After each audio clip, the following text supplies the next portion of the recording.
In order to write more advanced scripts and to have greater flexibility for what you can do with Python, you will need to understand something called classes. Python is an object-oriented programming language, and so virtually all the code you work with in Python can be thought of as an object. For example, think of an object such as a pencil. Some pencils are made of wood and graphite, while others are mechanical pencils made of plastic. Some pencils have sharper points, while others are more blunted. But they all share the common property of being a handheld tool used for writing. In the same way, classes in Python can be thought of as templates for objects. These templates are convenient for creating copies which have all certain attributes, just like how parents have children that have similar characteristics as the parents. Let's begin by creating a class called brain, and all we want to do is give it a name. The code to do that might look something like this, which is code that I've copied and pasted from my ebook. The first line of code is simply the name of the class, capitalized by convention, followed by a def statement. We've seen this before in functions, and it plays a similar role here too. What comes after, however, is something new. Underscores followed by init for initialization and another pair of underscores, which we will call a method. Methods are functions that are specific to a particular object, usually executed with dot notation. For example, in the previous tutorial, we used the randint method of the random object by typing random.randint 1,10. The init method in this case will be run anytime there is a new instance of the class, in which an instance is like a copy of that class. The arguments taken by the init method are self and name.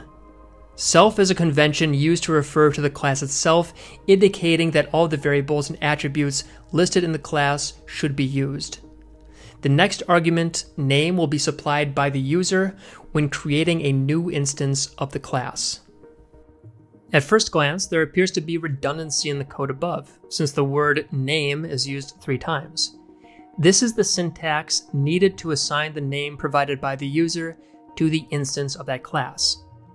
For example, if we typed my_brain equals brain, and then in single quotes, Andy, we could then use print my_brain.name, which will return Andy. Here again, I'm copying and pasting code from my ebook. Any variable or characteristic about a Python object is known as an attribute, which are divided into class attributes and instance attributes. Since we are working with the brain class, let's give it a list of lobes which any healthy brain should have. In this case, I'm going to copy and paste another block of code to replace the previous brain class, but you could just edit the previous code block if you wanted to. In any case, in this block of code, we declare a lobes list above the init method. Lobes functions as a class attribute, which will be propagated to each new instance of the class.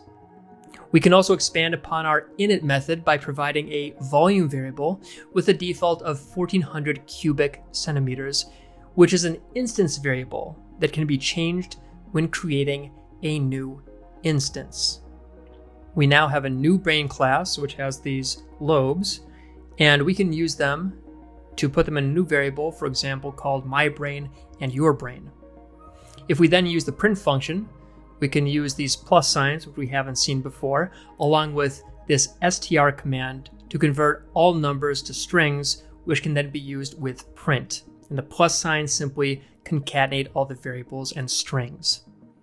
So here's the output from those commands, and you can see in the second case with your brain, we manually overwrote the volume and gave it a value of 1390. Now let's say, for example, I want to update the list of lobes so that for my brain, I remove the temporal lobe due to surgery or an accident or something. Here is what the list would look like. I'm updating the instance of my brain.